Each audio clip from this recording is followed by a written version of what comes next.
नमस्कार। ओम गुरुवे नमः। मेरे इस ज्योतिष चैनल पर सभी दर्शकों का स्वागत है। आज जो मैं विषय लेकर प्रस्तुत हुआ हूँ वो विषय है हमारे कार्य क्षेत्र में हम कार्य क्षेत्र का चुनाव कैसे करें और उस कार्य में क्या समस्याएं आएंगी, कौन सा क्षेत्र रहेगा और उसमें किस क्षेत्र का हमारे कामकाज में कहाँ पर योगदान आएगा। तो आज हम इस विषय को लेकर चर्चा करेंगे। इसके पहले कि मैं 2 कड़ियों में बता चुका हूँ कि कब हम समय का आकलन करें कि हमें कब नौकरी मिलेगी, कैसे मिलेगी, उसमें गोचर का क्या महत्व है, दशाओं का क्या महत्व है और जो अष्टक वर्ग का सिद्धांत है उस पर भी मैं चर्चा कर चुका हूँ। तो आप उस कड़ी को भी देखें जिससे कि आप किसी कार्य का आप समय काल भी समझ सकते हैं। तो आइए हम आज चलते हैं, ये समझने का प्रयास करेंगे कि हमारे कार्य क्षेत्र में कौन सा कार्य प्रमुख होगा, कार्य होगा या व्यापार होगा और वो हमारे जीवन में कैसे प्रभाव डालेगा। कब हमें रिटायरमेंट लेना चाहिए, रिटायरमेंट की हमें वजह क्या होगी, हमारे धन की स्थिति क्या होगी, क्या कार्य क्षेत्र का धन से संबंध होगा। ऐसे कई सारे सवाल हैं जिनका हम यहाँ पर एक सूक्ष्म स्तर पर समझने का प्रयास करेंगे। तो आगे और विलंब न करते हुए हम बात को आगे ले चलते हैं। तो जैसा कि हम बता रहे हैं कि आज जो मुख्य क्षेत्र है वो व्यवसाय या कर्म है। तो इसके लिए हम जो कुंडलियों में आकलन करते हैं उसमें हमें D1 चार्ट यानी जिसे हम राशि कुंडली बोलते हैं, लग्न कुंडली बोलते हैं, नौमांश कुंडली या भाग्य कुंडली, उसके बाद दशमांश कुंडली जो हमारे कर्म क्षेत्र को बताती है और द्वादशांश कुंडली। ये जो 4 कुंडलियां हैं ये हमारे जीवन में भौतिक रूप से हमें बताती हैं कि आपके साथ भौतिक जीवन में क्या घटेगा, कब घटेगा और उनका स्तर कैसा होगा। इन चारों कुंडलियों के आधार पर ही हम अपने कर्म की दिशा को समझ पाते हैं। तो चलिए हम लेते हैं पहली कुंडली। मैं यहाँ ये बता दूं कि ये मेरा अपना कोई निजी ज्ञान नहीं है, ये हमारे जो ज्योतिष गुरु पंडित संजय रथ हैं ये उनके एक यूट्यूब चैनल पर जो दशमांश कुंडली जो पंडित संजय रथ हैं उनके एक यूट्यूब चैनल पर दशमांश कुंडली की जो श्रृंखला है उसी के आधार पर मैंने ये विश्लेषण करने का प्रयास किया है। मेरा केवल इतना योगदान है कि मैंने इसको कुंडली पर लगाकर उसको समझने का प्रयास किया है कि क्या वो सिद्धांत हम लगाएं तो कैसे लगाएं। तो आशा है आपको यह विश्लेषण समझ में आएगा। तो चलिए चलते हैं कुंडली की तरफ। तो ये जो पहली कुंडली है ये 17 अप्रैल 1995 की कुंडली है और यह एक IRS की कुंडली है। जैसा कि इन्होंने अपने पहले ही अटेम्प्ट में यूपीएससी की परीक्षा को उत्तीर्ण किया, इन्होंने अपने पहले ही अटेम्प्ट में यूपीएससी की परीक्षा को उत्तीर्ण किया। ऑल इंडिया लेवल की ऐसे कंपटीशन को अगर कोई थ्रू होता है, इन चरणों को पार करता है तो उसके अंदर कोई खास योग्यता अवश्य होनी चाहिए।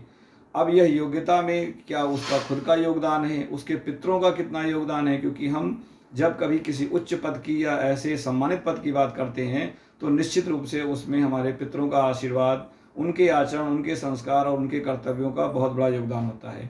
तो आइए चलते हैं, देखते हैं कि D1 कुंडली में इसकी स्थिति क्या है। जैसा कि मैंने पहले बताया कि जब हम कोई बहुत उच्च पद प्राप्त करते हैं, जैसे राज्य स्तर का पद हुआ, सांसद हुआ, राज्यपाल हुआ या मुख्यमंत्री हुआ या किसी बहुत बड़े उच्च पद पर हम पहुंचते हैं तो उसके लिए हमें जो सूक्ष्म कुंडलियां हैं उसमें D40 और D45 को भी देखा जाता है, क्योंकि ये हमारे माता और पिता के जो लीनिएज है उनके कर्मों का दर्पण होता है। तो ऐसे के लिए हमें अपने लीनिएज का भी आशीर्वाद चाहिए, तब हमें इससे पद मिलता है। यहाँ हम लेकिन अपना जो आज का विषय है वो सीमित रखेंगे राशि कुंडली या लग्न कुंडली पर, नौमांश कुंडली पर और दशमांश कुंडली और द्वादशांश कुंडली पर, क्योंकि ये सभी चारों कुंडलियाँ भौतिक आयामों पर हमें परिलक्षित होती हैं। तो जैसा कि आप जानते हैं, जैसा कि ये जो लग्न कुंडली है यह कर्क राशि की बन रही है और इसमें कर्क राशि में ही मंगल हैं जो कि 22 डिग्री के हैं। सिद्धांत होता है उसमें जेमिनी का एक सिद्धांत होता है दारा कारक और अमात्य कारक का। दारा कारक वो होता है जो हमें धन ला कर देता है, यानी जो हमारे संसाधन होते हैं उनको, जीवन यापन के जो संसाधन है उनका स्रोत दारा कारक से निकल कर आता है। और जो अमात्य कारक होता है वो हमारे कार्य का मुख्य दायरा होता है।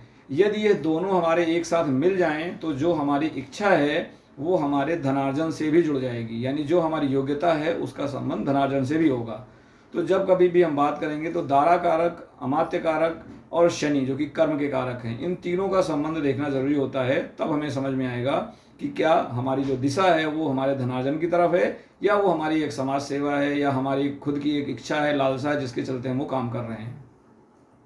तो यहाँ पर लग्न में जैसा मैंने बताया मंगल हैं, लग्न कर्क राशि का है और मंगल जो है वो अश्लेषा नक्षत्र के हैं, लग्न भी अश्लेषा नक्षत्र का है अश्लेषा नक्षत्र बुध का नक्षत्र होता है। तारा कारक शुक्र होते हैं और अमात्य कारक शनि स्वयं है, जो कि कर्म के भी कारक हैं।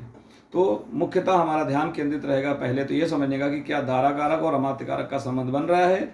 इसके अलावा बाकी ग्रहों की हम चर्चा करें तो जो लग्न के नक्षत्र बुध हैं वो दशम भाव में है। दशम भाव में बुध को उच्चता मिलती है। दशम के वो कारक भी होते हैं, वो सूर्य के साथ हैं, अस्त हैं, साथ में वहाँ पर उनके साथ केतु भी हैं। केतु जिस भाव में होते हैं वहाँ आपका झंडा जरूर ऊंचा होता है। वो सकारात्मक या नकारात्मक किसी न किसी कारण से आप वहाँ पर जाहिर जरूर रहेंगे, आपको लोग जानेंगे जरूर।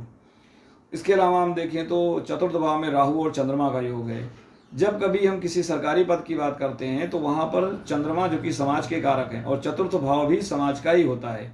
यानी अगर आप सामाजिक कार्यों से जुड़े हुए हैं, यानी आपका समाज पर कोई अमिट छाप है, कोई आपका उसमें दखल है, तो आपका चंद्रमा अथवा चतुर्थ भाव ये दोनों जुड़ने जरूरी हैं। और यदि ये दोनों ही जुड़ जाते हैं तो ये दिखाता है कि आपका कार्यक्षेत्र समाज से जरूर जुड़ा रहेगा।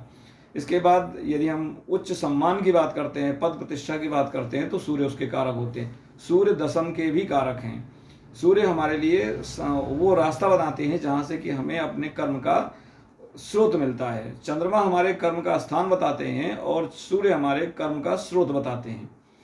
इसके बाद हम देखें तो पंचम भाव में गुरु हैं जो कि वृश्चिक राशि के हैं। वृश्चिक राशि के एक स्वामी मंगल जो कि लग्न में है, दूसरे स्वामी केतु जो सूर्य और बुध के साथ हैं। इसके बाद हम बात करें तो अष्टम भाव। अष्टम भाव नौकरी में रिटायरमेंट का भाव होता है। ये जीवन में भी रिटायरमेंट का भाव होता है, यानी कि जब आपकी मृत्यु होगी तो भी अष्टम भाव ही देखा जाता है। अष्टम भाव के कारकत्व से ही आपका किसी भी कार्य क्षेत्र में, क्योंकि जब हम मृत होते हैं तभी हमारा कार्य से छुटकारा मिलता है। लेकिन जब हम यहाँ नौकरी और व्यवसाय की बात करेंगे तो हम अष्टम भाव दशमांश कुंडली का देखेंगे। यहाँ पर अगर हम देखें तो अमात्य कारक शनि और शुक्र का संबंध बन रहा है नहीं, तो यह देखने के लिए शनि क्योंकि अपने मूल त्रिकोण की राशि में है अष्टम भाव में, शनि आयु के कारक हैं, अष्टम भाव में है, ये दीर्घायु का योग है। इसके अलावा शुक्र उच्च राशि के मीन में है, वो नवम भाव में है, यानी जो आपके दारा कारक हैं वो मीन राशि के हैं, उच्च राशि के हैं और भाग्य भाव में हैं। और जो शनि हैं कर्म कारक हैं और अमात्य कारक हैं वो कुंभ राशि में है। कुंभ राशि भी समाज की ही राशि है। और ये ज़्यादातर ऐसे लोग जिनका कि फ्रंट में फेस नहीं होता है, अगर आप ऐसा कोई कार्य करते हैं कि आप बैक ऑफिस में रहेंगे, यानी आप काम तो अच्छा करेंगे, आपको ऑर्गेनाइजेशन हो सकता है ज़्यादा जाने, पब्लिक आपको नहीं जानेगी। अगर पब्लिक भी को भी जानना होगा तो चंद्रमा का भी सीधा सीधा संबंध आता है। तो यहाँ पर अगर देखें तो शनि और चंद्रमा त्रिकोण में ही हैं, क्योंकि चौथे भाव में चंद्रमा है राहु से। अब यहाँ पर राहु और चंद्रमा का ग्रहण योग भी है। अब ग्रहण योग ये बताता है कि ऐसे कार्य में आप पर मानसिक दबाव भी रहेगा। सामान्यतः जब भी आप किसी उच्च पद की बात करेंगे तो आपका चंद्रमा पीड़ित जरूर मिलता है, क्योंकि उच्च पद पर रहकर आप मानसिक रूप से सुखी नहीं रह सकते। वहाँ पर जिम्मेदारियों का बोझ होता है, और यहाँ तो जिम्मेदारी के कारक सूर्य भी चंद्रमा को देख रहे हैं। तो यह बताता है कि कोई ना कोई ऐसा कार्य जातक के जीवन में रहेगा जहाँ पर कि उसे अपनी मानसिक शांति से समझौता करना पड़ेगा, उस पर जिम्मेदारियों का दबाव रहेगा। और यहाँ पर हम देखें तो जो कुंभ राशि में जो शनि है, शनि पूर्वा भाद्रपद नक्षत्र में है।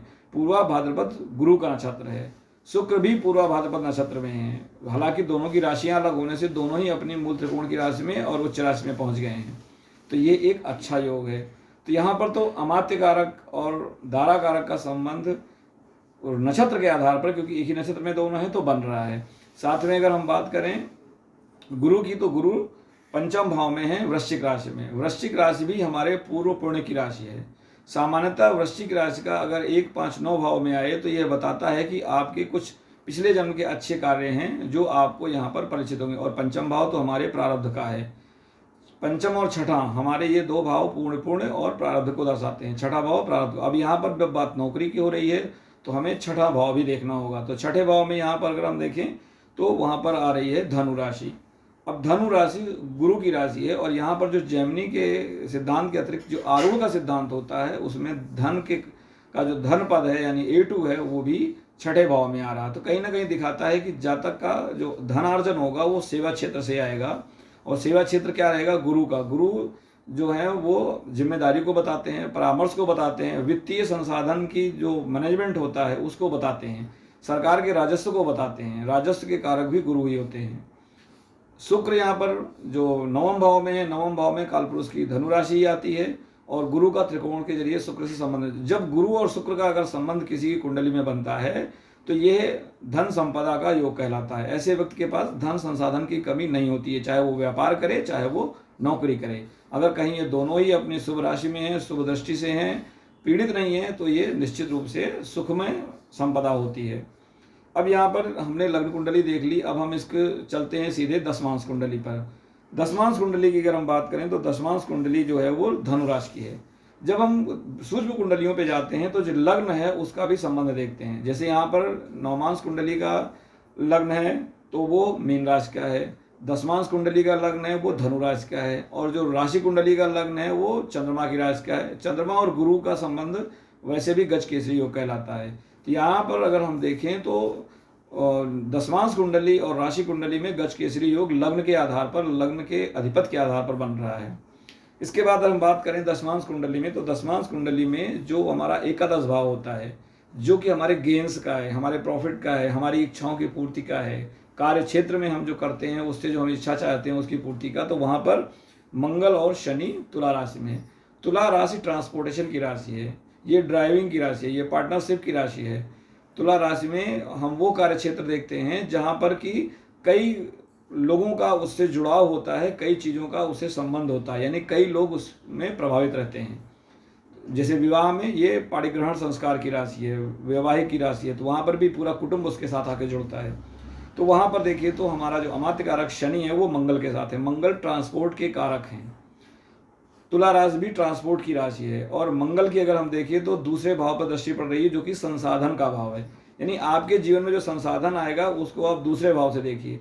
अब जब हम कुंडली की बात करते हैं तो कुंडली में एक तो होता है भाव, यानी जो भाव है वो बताता है कि उस जगह पे संसाधन क्या है, और जो उसका अधिपति है वो जहाँ जाता है वो बताता है वो संसाधन आपको उस जगह से मिलेगा। ग्रह बदलती चीज़ों को बताते हैं, तो जो अधिपति है वो जहाँ पर गया है वहाँ से आपका वो भाव प्रभावित होगा, वहाँ पर परिवर्तन आएंगे। और जो उस भाव में ग्रह है वो बताता है कि उस जिस भाव का, मान लिया जो दूसरा भाव उसमें 8वें का अधिपति आके बैठ गया, तो ये बताता है कि दूसरे भाव में जो संसाधन आएंगे वो 8वें से प्रभावित रहेंगे, 8वें से आ सकते हैं। और यदि उसको कोई ग्रह देख रहा है तो वो भी बीच बीच में उसमें अपना परिवर्तन डालेगा जब उसकी दशा अंतर्दशा आएगी। तो यहाँ अगर हम देखिए तो दूसरे भाव में मकर राशि है। मकर राशि जो अमात्य कारक शनि है उन्हीं की उच्च मूल त्रिकोण की राशि तो कुंभ हो गई, ये उनकी खुद की राशि है। वैसे मकर राशि को दलदल भी बोला जाता है, लेकिन यहाँ पर धन भाव में जब कभी पृथ्वी तत्व राशियाँ आती हैं तो ये शुभ माना जाता है। तो 2, 6, 10 ये पृथ्वी तत्व राशियाँ हैं, धन के लिए अच्छा ये बताती है। अगर यही कर्म क्षेत्र में होती तो संघर्ष बताती, यही अगर मोक्ष त्रिकोण में होती तो मानसिक अशांति बताती, ये काम त्रिकोण में होती तो भी आपको दिक्कतें आती, लेकिन ये धर्म त्रिकोण में है, यानी कि जो अर्थ त्रिकोण है उसमें यह राशि शुभ मानी जाती है। और इस पर मंगल की दृष्टि है, मंगल और शनि एक साथ ही हैं।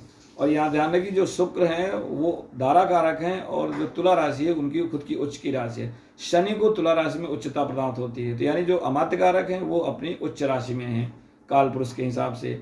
मंगल जो हैं उनके साथ हैं, और मंगल अपनी उच्च राशि मकर को देख रहे हैं, मंगल को मकर राशि में उच्चता मिलती है। मंगल जो है पंचम भाव को भी देख रहे हैं अपनी सातवीं दृष्टि से, और अगर हम देखिए तो पंचम भाव में जो उनकी ही खुद की राशि आ रही है मेष, लेकिन वहाँ पर कोई ग्रह नहीं है। अब हम बात जब नौकरी की कर रहे हैं तो हमें छठा भाव और सातवां भाव कंपेयर करना होता है कि हम इन दोनों में जो बली होगा जातक को वहाँ ज़्यादा प्रभाव रहेगा या वहाँ उस क्षेत्र में उसको जाना पड़ेगा। तो यहाँ देखें तो सप्तम भाव में स्वराशि के बुध हैं, सप्तम भाव में बुध तो स्वराशि के हैं लेकिन भावगत वो नीच माने जाते हैं, पीड़ित माने जाते हैं। छठे भाव में सूर्य हैं, सूर्य वृषभ राशि के हैं, ये शुक्र की राशि है, दारा कारक की राशि है।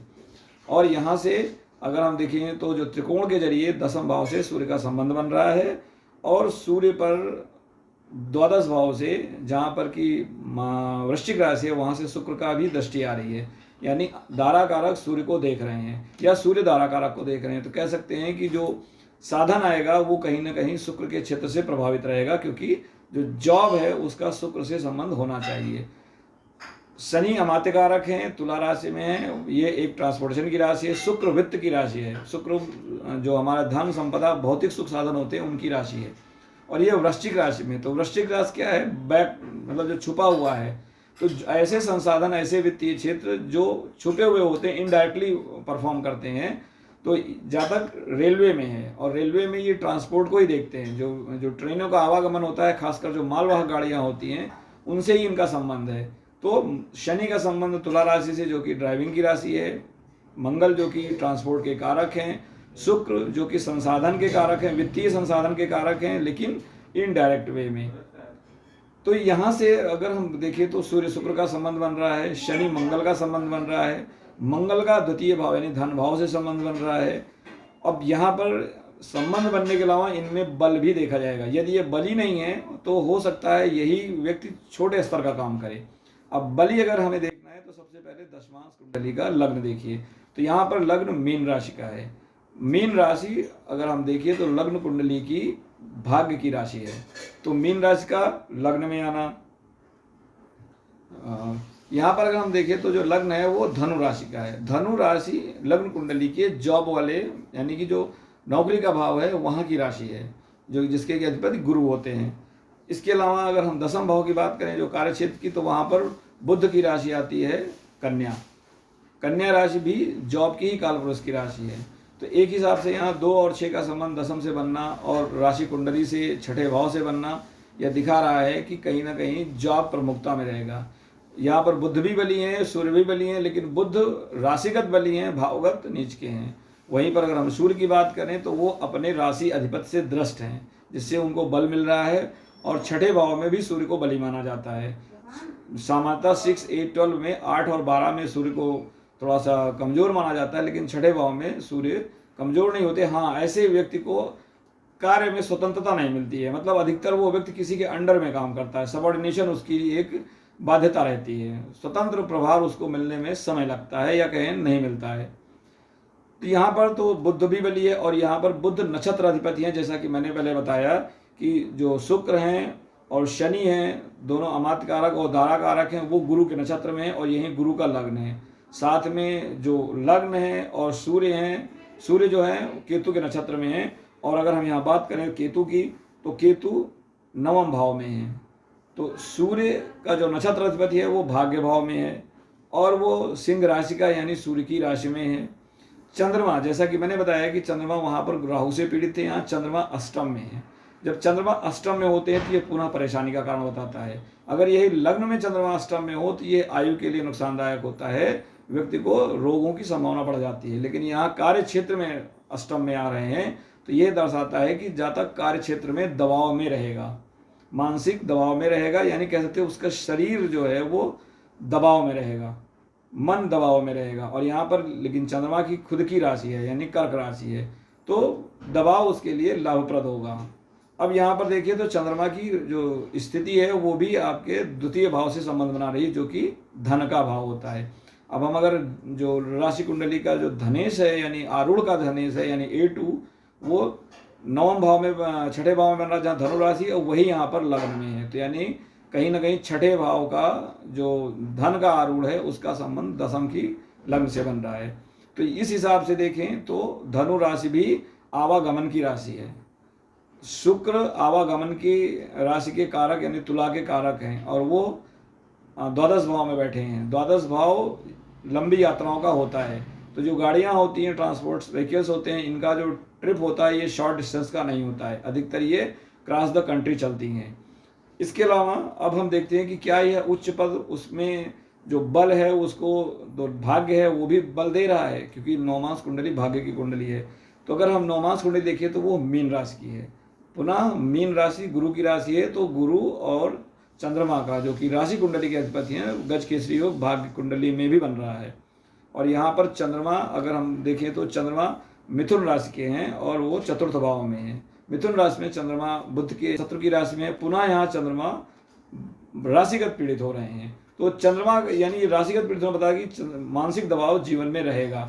अब ये दबाव किस कारण रहेगा, इसके लिए हमें देखना पड़ेगा कि चंद्रमा को पीड़ित कौन कर रहा है। तो यहाँ चंद्रमा जो है वो बुध की राशि में है और उन पर अगर देखें तो जो पाप कर्तरी योग बन रहा है नौमांश कुंडली में, पाप कर्तरी योग में एक तरफ शनि है जो कि अमात्य कारक हैं और दूसरी तरफ शुक्र हैं जो कि दारा कारक हैं। यानी अमात्य कारक और दारा कारक का प्रभाव चंद्रमा पर है, यानी ये कार्य क्षेत्र का दबाव जातक पर रहेगा। अगर यहीं पर किसी और चीज़ का और ग्रह होता जो किसी और भाव का स्वामी होता अब यहाँ पर अगर हम देखें तो शुक्र वहाँ पंचमेश थे, नवमेश थे, शुक्र वहाँ पर नवम भाव में थे।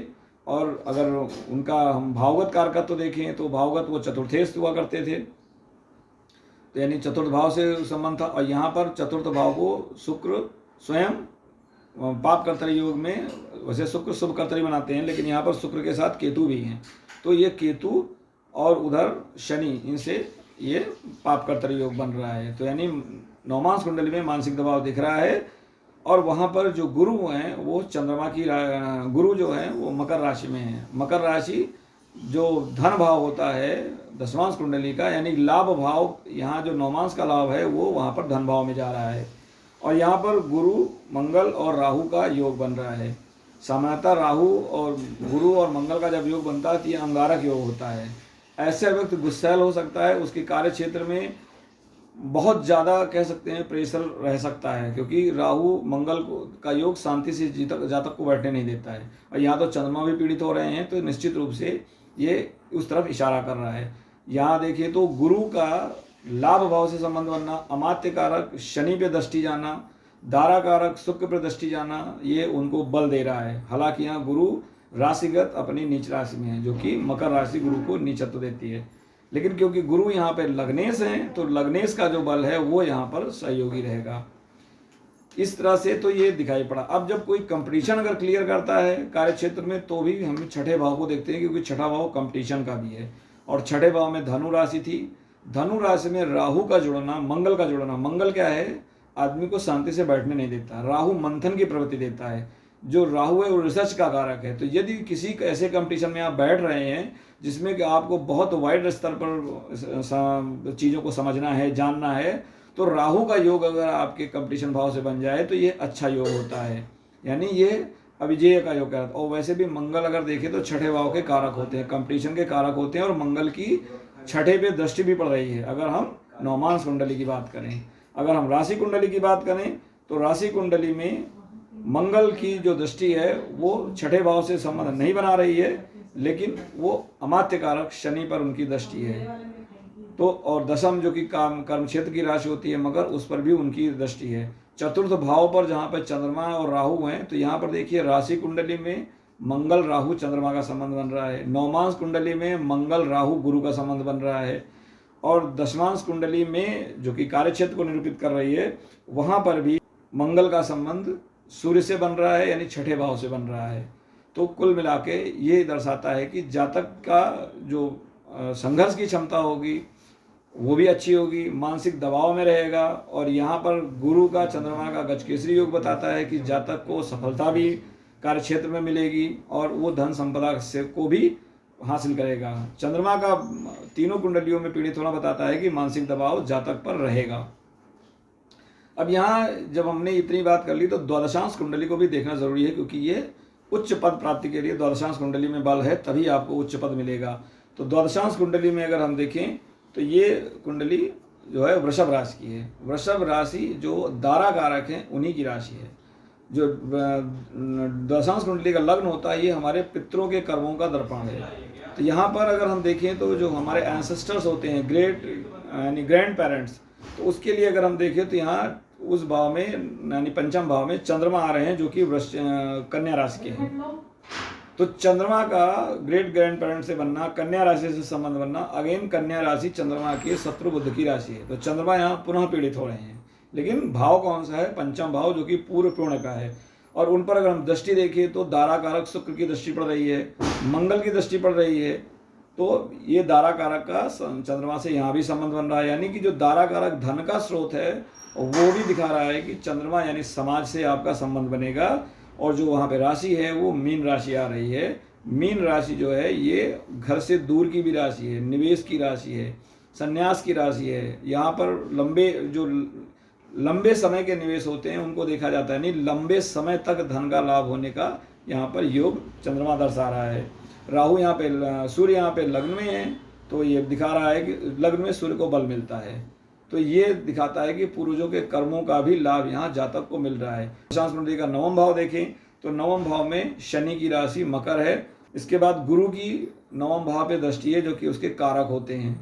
तो नवमांश दसवां जो द्वादशांश कुंडली है उसमें भी गुरु का शनि से यानी अमात्य कारक से संबंध बनना, गुरु का शुक्र दारा कारक से संबंध बनना, और जो चंद्रमा है उनका मंगल और दारा कारक शुक्र से संबंध बनना, ये दर्शा रहा है कि कहीं ना कहीं इनका जो चंद्रमा है वो पीड़ित जरूर है लेकिन शुभ ग्रहों से दृष्ट है, शुभ भाव से दृष्ट है, और गुरु का जो कि भाग्य के कारक हैं, पितृ आशीष के कारक हैं, उनका संबंध भी सब जगह बन रहा है, राशिगत और भावगत। अब हम एक दूसरी कुंडली लेते हैं। यह कुंडली भी देखने में कुछ ऐसी ही है लेकिन उसमें कुछ योग ऐसे हैं जो थोड़ा इससे हटके हैं। तो ये कुंडली, इसमें अगर हम देखें तो जो लग्न है वो धनु राशि का है। यहाँ पर दारा कारक अमात्य कारक की बात करें तो अमात्य कारक यहाँ पर शुक्र हैं और दारा कारक यहाँ पर बुध हैं। वहाँ पर शनि थे और शुक्र थे, लेकिन शुक्र वहाँ पे दारा कारक थे, यहाँ पे शुक्र अमात्य कारक हैं। अब शुक्र अमात्य कारक का मतलब है कि इस क्षेत्र में जातक को खींचेगा, कार्य क्षेत्र उसका खींचेगा। अब ये कार्य क्षेत्र, अब अगर हम राशि कुंडली की बात करें तो राशि कुंडली में शुक्र अष्टम भाव में है और राहु के साथ हैं, यानी जो अमात्य कारक हैं वो राहु के साथ हैं, अष्टम भाव में हैं। अब ये अगर हम दारा कारक की बात करें तो दारा कारक सूर्य के साथ हैं, सूर्य से अस्त हैं। पहली कुंडली में भी बुध सूर्य से अस्त थे, लेकिन जो उनका भाव था वो राशिगत एक ही राशि में थे। साथ में वहाँ पर केतु राहु का जो योग बन रहा था और केतु वहाँ पर उच्च भाव में थे। यहाँ पर बुध जो है वो दसम भाव में है, जो कि उनका उच्च भाव कहलाता है, कारक भाव कहलाता है, और वहाँ पर वो स्वराशि के हैं यानी कन्या राशि के हैं। तो बुध यहाँ पर राशिगत बली हैं, शुक्र राशिगत बली हैं, अष्टम भाव में हैं हालांकि, और राहु के साथ हैं, राहु केतु अक्ष में हैं। राहु का जो कर्क राशि है वो उसकी मूल त्रिकोण में उसकी उच्च की राशि मानी जाती है। तो राशिगत तो राहु बली हैं लेकिन भावगत अष्टम में राहु कहीं ना कहीं परेशानी भी देते हैं। अब इसके बाद हम बात करें लग्नेश की, क्योंकि जब हम बात किसी कार्य क्षेत्र करेंगे तो लग्नेश से संबंध होना जरूरी है। वहाँ तो चंद्रमा लग्नेश थे और हर जगह हम चंद्रमा की बात कर रहे थे, यहाँ क्योंकि गुरु लग्नेश है तो गुरु को अलग से हमें समझना पड़ेगा। तो यहाँ पर गुरु पंचम भाव में हैं, अश्विनी नक्षत्र में हैं और शनि के साथ हैं, शनि कर्म के कारक हैं। तो कहीं ना कहीं शनि का संबंध यहाँ दर्शा रहा है गुरु से, यानी जो कार्य क्षेत्र होगा उसमें गुरु का प्रभाव जरूर होगा। गुरु परामर्श के कारक हैं, कस्टोडियन होते हैं। गुरु किसी एक चीज़ को जो कह सकते हैं कि कंसल्ट करते हैं उससे संबंध रखते हैं। गहन अध्ययन की बात हो तो भी गुरु उसके कारक होते हैं। तो यहाँ गुरु शनि का संबंध मेष राशि में अश्विनी नक्षत्र में, और यहाँ पर शनि जो कर्म के कारक हैं वो शुक्र के नक्षत्र भरणी में है। तो यहाँ पर अमात्य कारक से भी शनि का संबंध बन रहा है, और जो अमात्य कारक शुक्र हैं वो बुध के नक्षत्र अश्लेषा में हैं। वहाँ पर भी अश्लेषा नक्षत्र था लेकिन वहाँ पर भाव अलग थे, यहाँ पर भाव अलग थे। तो जब हम विश्लेषण करते हैं तो एक ही जैसे नक्षत्र अगर भाव चेंज कर लें तो परिवर्तन अलग हो जाता है।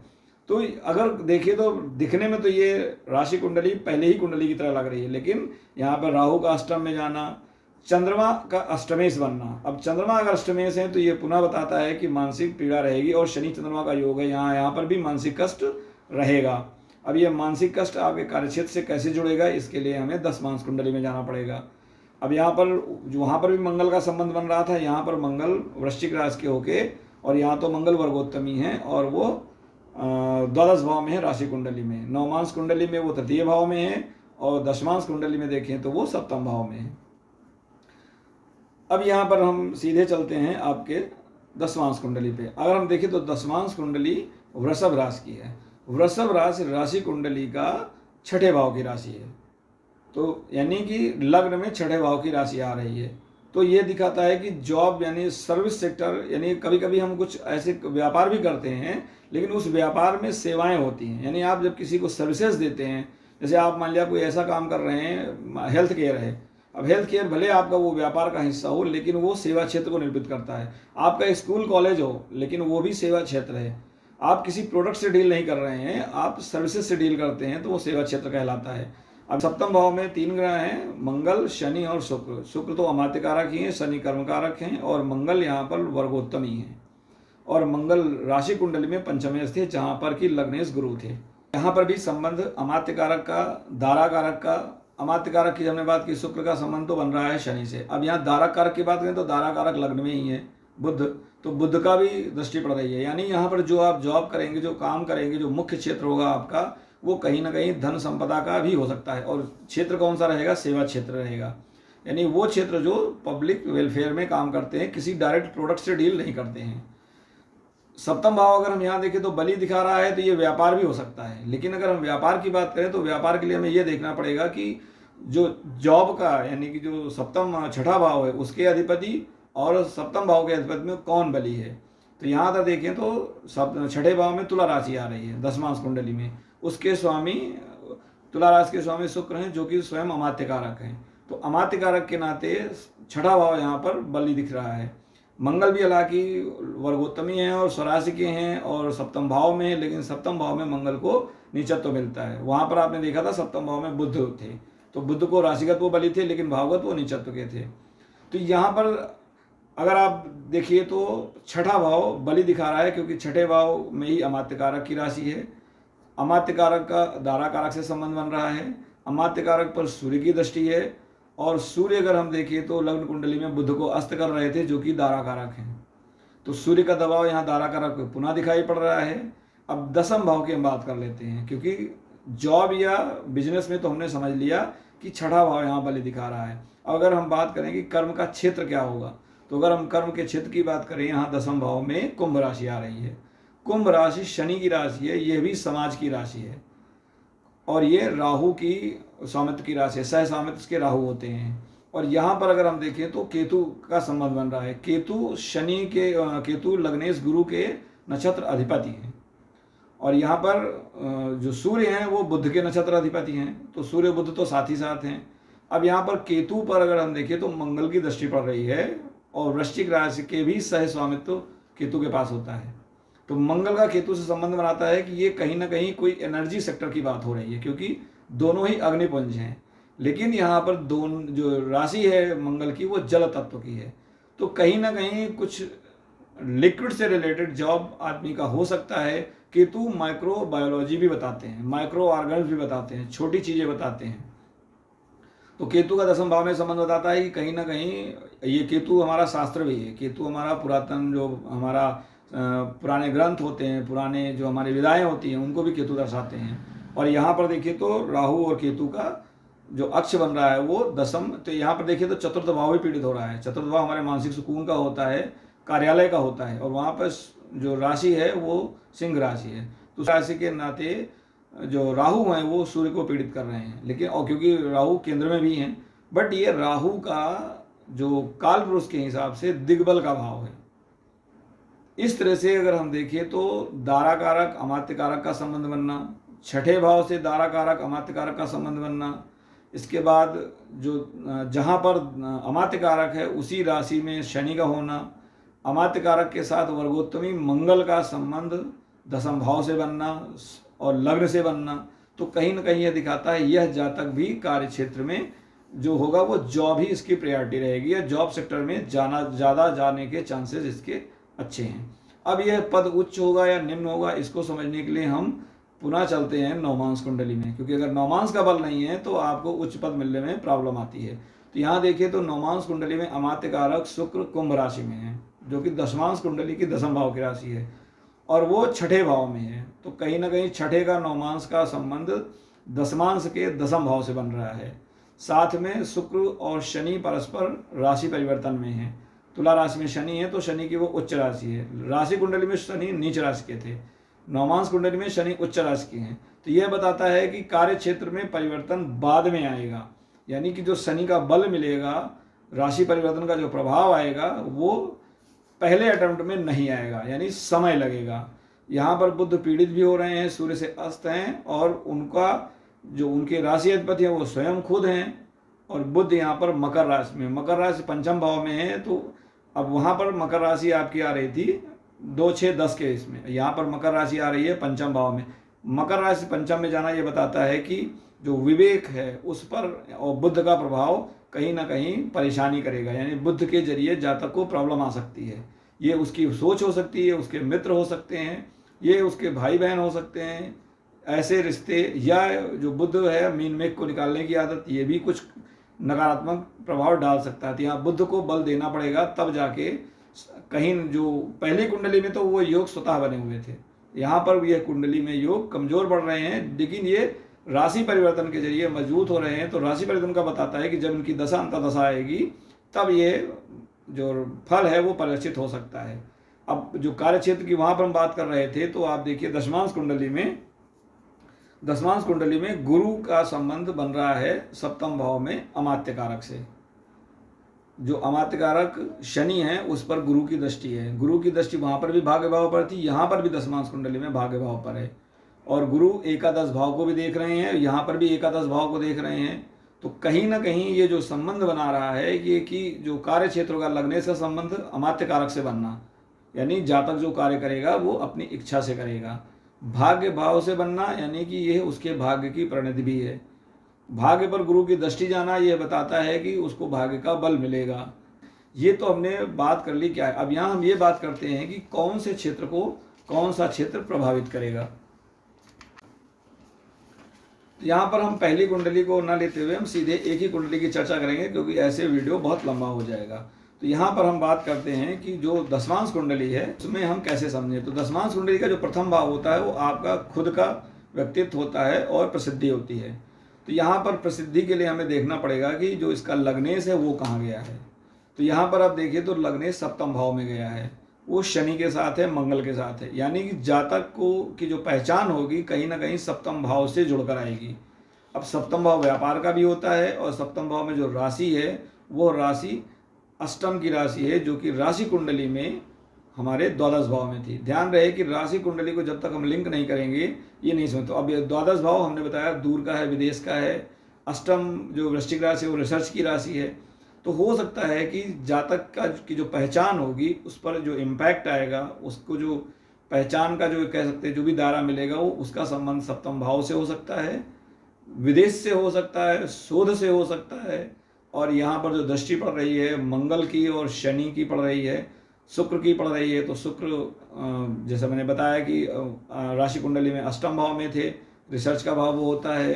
तो कहीं ना कहीं उस क्षेत्र से जातक को पहचान, यानी उसकी जो पहचान होगी कहीं ना कहीं उसका उस पर रोल रहेगा। यहाँ दशमांश कुंडली में सूर्य और बुध हैं, तो सूर्य ईगो भी बताते हैं, यानी बुध भी मैंने बताया बुध मीन में बताते हैं। तो जो जातक का एक खुद का अगर हम परिचय देखें तो क्या होगा, तो जातक के अंदर ईगो होगी, उसको कमियां पकड़ना बहुत आसान लगेगा क्योंकि बुध उसके कारक है। वाणी चातुर्य होगा क्योंकि बुध वाणी के कारक हैं। गुणा गणित में चातुर्य होगा क्योंकि बुध, यानी कि जो ग्रह वहां पर है वो बताएगा उस क्षेत्र में जो कारकत्व है वो दिखेंगे कैसे, और जो दूसरे ग्रह उसको देख रहे हैं वो बताएंगे कि उसका जो प्रभाव है वो कैसे परिवर्तित होगा, वहां पर कौन कौन सी चीजें समय के साथ बदलाव लाएंगी। और जो उसका अधिपति है, यानी यहाँ पर लग्नेश अधिपति शुक्र होते हैं, शुक्र अमात्य कारक हैं। तो अमात्य कारक के जरिए पहचान, यानी कार्य क्षेत्र के जरिए पहचान। शुक्र विवाह भी होते हैं, विवाह के जरिए पहचान। शुक्र आपके जो बॉडी का जो वाटरी कंटेंट होता है, इम्यून सिस्टम होता है, उसके हैं कारक। मंगल जो है वो एनर्जी के कारक हैं, मंगल यात्राओं के कारक हैं, मंगल छोटे भाई के कारक हैं। तो ये जो कारक हैं ये उसके जीवन में समय समय में उसके व्यक्तित्व में परिवर्तन लाएंगे।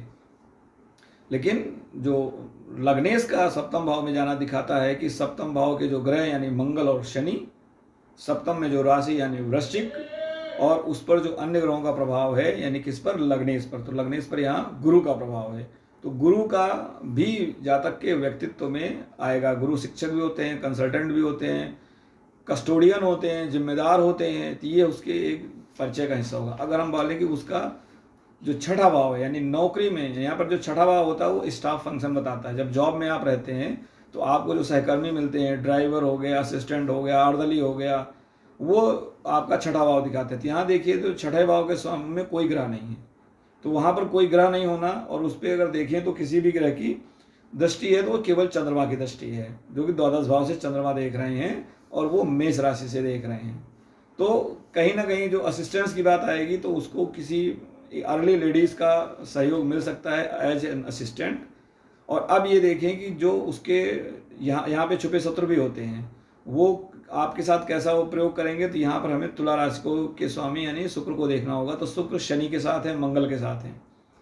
तो जो आपके जो छुपे शत्रु होंगे उनमें ये मंगल और शनि का योगदान रहेगा। हालांकि मंगल जो है वर्गोत्तमी है तो ये पॉजिटिव दिखा रहे हैं, लेकिन फिर भी मंगल कहीं ना कहीं एक जो यंग एज के लोग होते हैं, न्यूली मैरिड लोग होते हैं, या जो ब्रदरली बिहेव करते हैं, ऐसे लोग होते हैं। और क्योंकि ये सप्तम भाव है तो जो आपके पार्टनर टाइप होंगे या जो जिनका एक करेक्टर छुपा हुआ होगा, क्योंकि यहाँ वृश्चिक राशि है, तो ऐसे व्यक्ति आपके लिए ये परेशानी का कारण बन सकते हैं। क्योंकि वहाँ पे शनि मंगल की युति है, तो शनि मंगल का युति अच्छी नहीं मानी जाती है। लेकिन यहाँ पर भाव से मंगल और शनि दूसरे जा रहे हैं, तो वो सहयोगी भी होंगे, लेकिन कहीं ना कहीं कह सकते हैं कि अपने फायदे के लिए वो आपका सहयोग करेंगे, क्योंकि जो छठे का फर्क है वो तो आएगा ही। अब हम यहाँ पर बात करें कि प्रमोशन की, तो प्रमोशन के लिए यानी कि जातक की उन्नति कैसी रहेगी, तो ये पंचम भाव बताता है। पंचम भाव में बुध की राशि है यानी कन्या, और वो लग्न में है।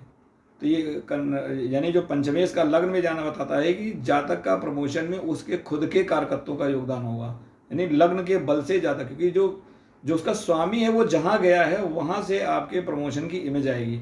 अब इस पर दृष्टि किसकी है वो देखने के लिए हमें ये समझना चाहिए कि पंचम पर प्रभाव किसका है। जो अगर आप प्रमोशन में आपको कुछ मिलेगा तो हमें ये देखना पड़ेगा कि पंचम पर दृष्टि किसकी आ रही है। तो यहाँ पर अगर हम देखें तो पंचम पे किसी भी ग्रह की दृष्टि नहीं है। पंचम पे सप्तम भाव एकादश भाव रिक्त है, और वहाँ पर जो राशि आ रही है वो मीन राशि आ रही है। मीन राशि के अधिपति गुरु की भी दृष्टि पंचम भाव पे नहीं पड़ रही है। तो कहीं ना कहीं ये कह सकते हैं ना कि अपने मरने से ही आपका उद्धार होगा, यानी जातक के अपने प्रयास ही उसके ऊपर लेके जाएंगे। प्रथम भाव में अगर सूर्य आते हैं तो इगोइस्टिक आदमी को बनाते हैं, तो ईगो पे उसको नियंत्रण रखना पड़ेगा। अगर हम बात करें कि जातक का जो सप्तम भाव होता है, आपके कुलीग्स होते हैं, जो आपके सहकर्मी होते हैं, और कुलीग्स आपके कैसे होंगे उसका संबंध यहाँ पर देखिए कि जो सप्तम भाव में ग्रह हैं वो बताते हैं कि आपका कुलीग्स के साथ कैसा रिलेशन होगा या कुलीग्स आपके साथ कैसे होंगे। तो सप्तम भाव में वृश्चिक राशि है, तो कुलीग्स आपके वृश्चिक राशि से प्रभावित हो सकते हैं, शोध कार्य से जुड़े हो सकते हैं, छुपे रुस्तम हो सकते हैं जो अपनी बात को ना जाहिर करें। शुक्र मतलब वीनस यानी कि महिलाएं हो सकती हैं। शनि यानी कर्मठ लोग होंगे, शनि रोग के कारक हैं, वृश्चिक राशि असाध्य रोगों का कारक है, तो कहीं ना कहीं कुलीग्स का संबंध इससे होगा। यहाँ पर एक सिद्धांत ये भी आता है कि ये जो सप्तम भाव में आपका जो प्यार होता है, यानी आपके पर्सनल रिलेशंस होते हैं, वो भी सप्तम भाव से देखे जाते हैं। तो यहाँ पर क्योंकि मंगल हैं तो मंगल उग्रता को दर्शाते हैं, तो जो ग्रह वहाँ पे हैं वो आपके प्रभाव को बताएंगे, और जो उसको देख रहे हैं, जो उसकी राशि है, वो जो आपके सहकर्मी हैं उनका है। दो चीज़ों में फ़र्क आपको समझना पड़ेगा कि वहाँ पे ग्रह कौन से हैं। वो ग्रह बताएंगे कि प्रभाव उस भाव पर कैसा रहेगा आपके कारण, और वहाँ पर जो उसका स्वामी जहाँ गया है वो बताएगा कि वहाँ पर जो दूसरे हैं उनका प्रभाव कैसे आएगा। तो यहाँ पर मंगल वृश्चिक राशि है, तो वृश्चिक राशि के मंगल स्वयं वहीं पर हैं, तो यानी सहकर्मी कैसे होंगे वो मंगल बताएंगे। मंगल वहीं पर हैं तो वहीं से हम उसका कारकत्व उठाएंगे। आपका उनके साथ संबंध कैसा होगा, तो वहाँ पर ग्रह कौन से हैं, वो किस भाव को लीड करते हैं। तो यहाँ पे मंगल आपके द्वादश भाव को लीड करते हैं, तो द्वादश भाव का संबंध कहीं ना कहीं आपके जो परिचय होगा, यानी आपकी जो कुलीग्स के साथ रिलेशन होगा, उसमें द्वादश भाव यात्राओं का होता है, विदेश का होता है, ये बंधन का भी होता है, ये हमारे हिडन एनिमीज का भी होता है। तो यहाँ पर ये बताता है कि हो सकता है कि आप अपने कारणों से अपने दुश्मन पैदा कर लें। और यहाँ पर शनि है, तो शनि जो है ये भी मीन मेघ के कारक है। अगर सप्तम भाव में शनि या मंगल जैसे ग्रह होते हैं तो मंगल तो उग्रता है, क्रोध है, और शनि क्या है, ये कमियां निकालने की आदत डालते हैं। तो व्यक्ति को हर आदमी में कमी दिखती है, यानी ये पीआर में आपका जो रोल होगा वो कैसे अफेक्ट करेगा, तो ये शनि बता रहे हैं। तो ये नकारात्मक है, और शनि की सूर्य पे दृष्टि भी पड़ रही है, शनि सूर्य का आपसी संबंध है, तो ये एक प्रकार का बंधन क्रिएट करता है। यानी कि ये जो गुण हैं वो जातक के कार्यस्थल पर उसके कुलीग्स के साथ जो रिलेशंस हैं उसको न कहीं निगेटिवली इम्पैक्ट करेंगे, क्योंकि यहाँ शनि मंगल निगेटिव योग, शनि सूर्य नेगेटिव योग, शुक्र और मंगल का योग होता है। तो कहीं पर ये बताता है कि जातक अपने कार्य क्षेत्र में जो शारीरिक आकर्षण होता है उसकी तरफ भी कहीं वो झुक जाते हैं। तो उन चीज़ों को व्यक्ति को संभालना चाहिए, नहीं तो वो पीआर में उसकी इमेज को हैम्पर करेंगे। अब हम यहाँ बात करते हैं दशम भाव की, यानी कार्य क्षेत्र। तो कार्य क्षेत्र में प्रभाव कौन डालेगा, तो दशम भाव में कुंभ राशि है। कुंभ राशि मैंने बताया समाज की राशि है, ये राहु की राशि है, राहु शोध के कारक हैं। और काल पुरुष में अगर देखें तो कुंभ राशि तृतीय भाव की राशि थी, यानी कम्युनिकेशन ऑडिटिंग। तो कार्य क्षेत्र में अब यहाँ पर जो शनि है उसे हमें देख के समझना पड़ेगा कि इसकी जो राशि अधिपति है वो बताएंगे कि आपका कार्य क्षेत्र प्रभावित कहाँ से होगा। शनि सप्तम भाव में है तो सप्तम का प्रभाव आपके कार्य क्षेत्र में आएगा, वृश्चिक राशि का प्रभाव आपके कार्य क्षेत्र में आएगा, शुक्र का प्रभाव आपके कार्य क्षेत्र में आएगा।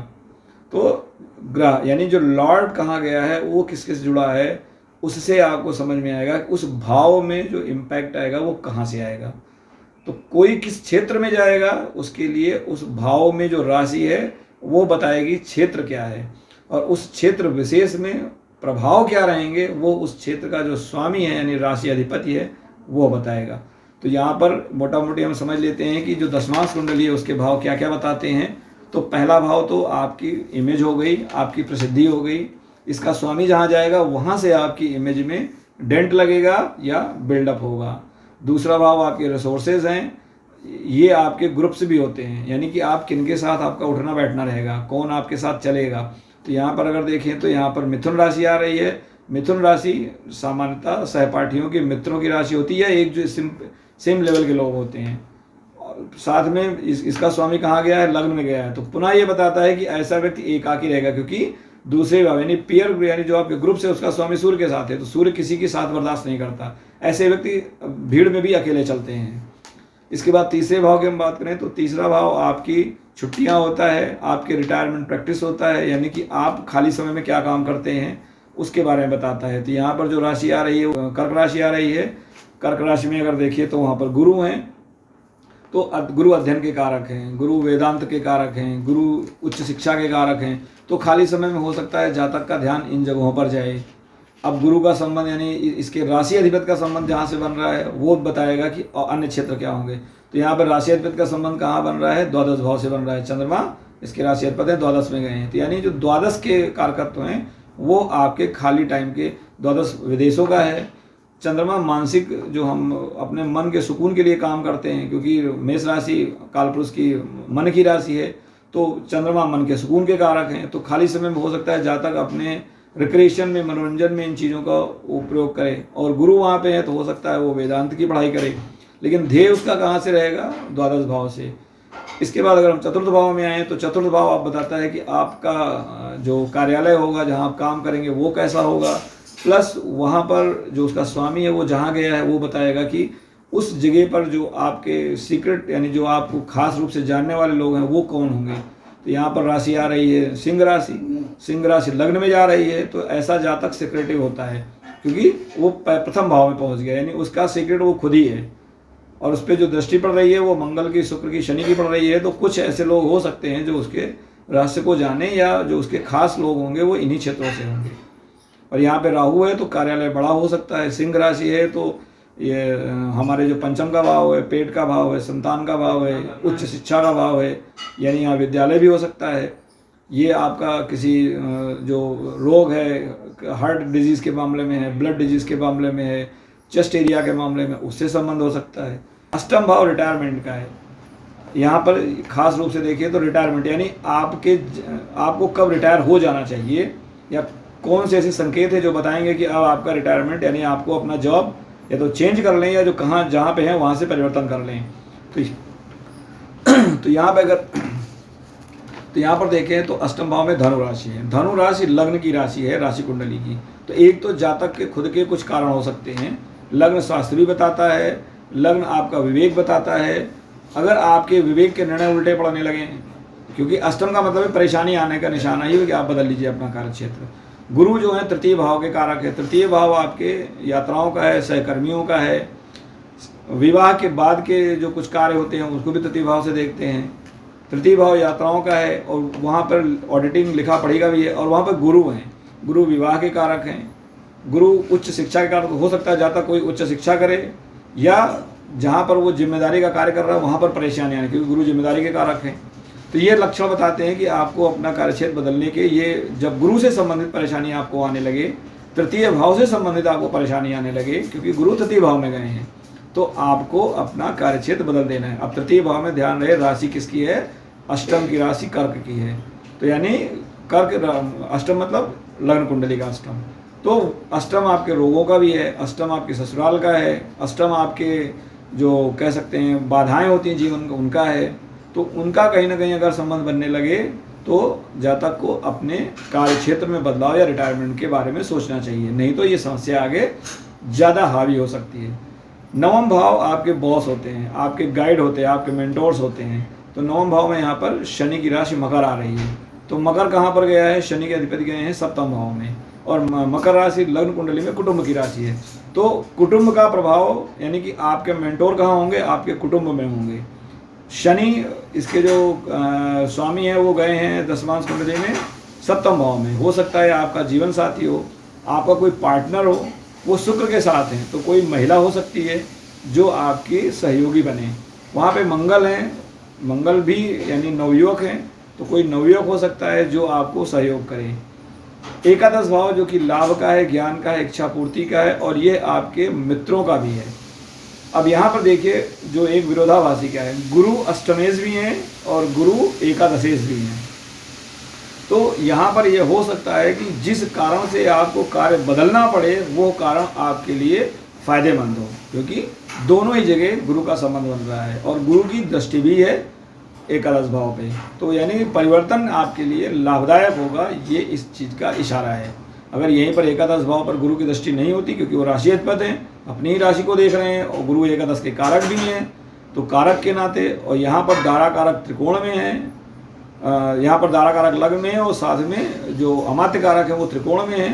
तो ये संबंध अच्छा बता रहा है। तो इस तरह से आप अपने जीवन में जो नौकरी करेंगे या व्यवसाय करेंगे, व्यवसाय के बारे में हम अगला वीडियो लेके आएंगे, लेकिन नौकरी में कौन सी चीज़ आपके लिए हर्डल क्रिएट करेगी, कौन सी आपके लिए फ़ायदेमंद होगी, कब आपको बदलना चाहिए, किस क्षेत्र में आप जाएंगे, कार्य क्षेत्र में क्या होगा, उसको आप समझ सकते हैं। आशा है क्योंकि क्लिष्ट विषय था, इसमें कई कुंडलियाँ एक साथ चल रही थी, तो आपको यह वीडियो एक दो बार सुनना पड़ सकता है। लेकिन ध्यान रहे, जहाँ पर आप हम बात करें, एक जो सार कह सकते हैं इस आकलन का है कि दशमांश कुंडली आपके कार्य का जो सूक्ष्म विभाजन है उसकी बात करता है।